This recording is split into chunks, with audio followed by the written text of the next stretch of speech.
Well, hey there. Happy Worth It Wednesday. Every Wednesday we send a principle worth learning, a question worth answering, and a recommendation worth taking.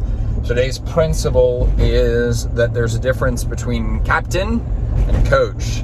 This is something that I've been thinking about a lot lately, thanks to a call that I had with a customer of ours. It's been a guy that I've worked with for, over a year now. His name is Kyle. He's also probably one of the most introverted leaders, and not probably, he is the most introverted leader that I work with. And so he probably is cringing right now that I'm sending this video, but that's okay. It's too good of a principle not to share. So we were on our call recently, and one of the things that I really admire about Kyle is he just has this incredible capacity for, in some ways, reinventing himself and reinventing his leadership in service of the organization, which that's a pretty powerful thing, because his business that he's a part of, he's one of the top level leaders in this organization. It's just grown and scaled a lot over the course of the past 2 years specifically. And so as a result, he's recognized that the leadership that worked yesterday isn't going to work today. And therefore, he's been confronted by the fact that if he doesn't want the business to pass him, then he's going to have to grow.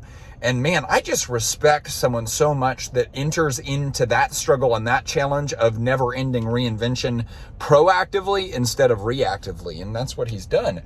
And it was specifically in our most recent call that we have once a month that we kind of dove into the fact that he's at another one of those critical junctures. He's at a precipice moment where the leadership strategy and tactics that got the business to where it is, from his perspective, isn't going to be what is needed to get it to where it needs to go. And it was in that conversation that we started to focus on the hats that he wears. And the hat that he's most comfortable wearing is that of team captain. And this really came kind of from his background. He has a sports background, probably like many of you do, and he just said that one of the things that he learned in sports was that the easiest way to win the respect of others, especially if it's your peers, is to be the hardest worker on the field. And that's what a team captain almost always does, right? They are the hardest worker on the field. They are the hardest worker in the game. They are the hardest worker at practice. They're willing to come early. They're willing to leave late. They're willing to sweat more. And that sweat equity buys them something. It buys them respect. And equally important, it buys them influence. And that approach, that tactic has worked really, really well for him up to this point, and he's really carried that into his career.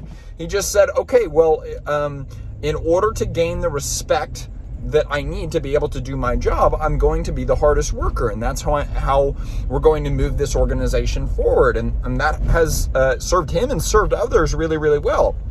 Well, one of the things that he's been confronted with recently is just the fact that the business is at such a scale now, and the business is at a stage now where it doesn't need its leaders to be in the trenches every single day. In fact, it needs something that is radically different than that. The business needs for its top level leaders to be above the trenches every single day.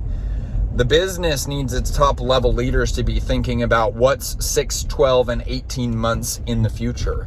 The business needs its top level leaders to be thinking strategically about the overarching challenges and obstacles that the organization is facing currently or could face in the future. The business needs leaders who are thinking proactively about marketplace opportunities that their organization could be uniquely calibrated to seize if leaders were paying attention.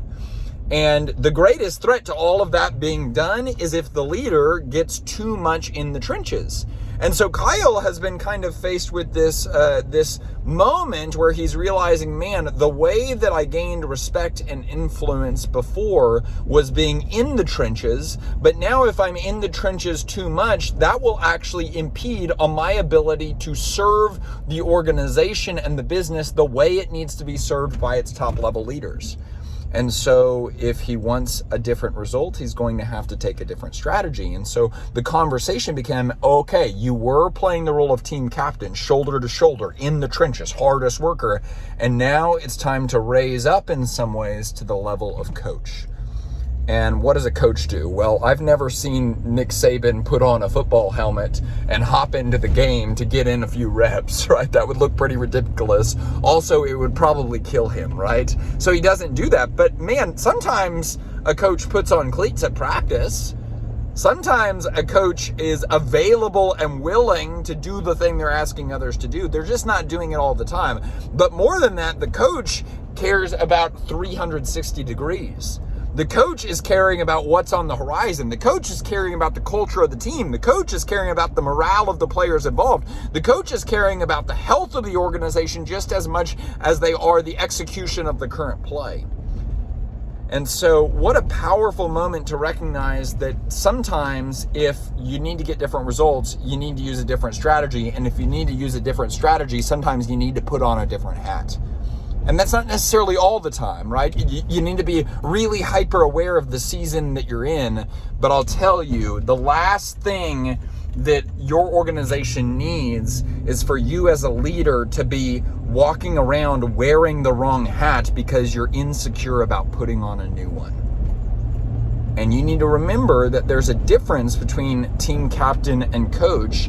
And you need to ask not what is the role that I want to play, but rather, what is the role that the organization needs me to play to get us to where we want to go? Y'all, I hope this is helpful today. Remember, my strength is not for me. Your strength is not for you. Our strength is for service. Let's go, let's go, let's go.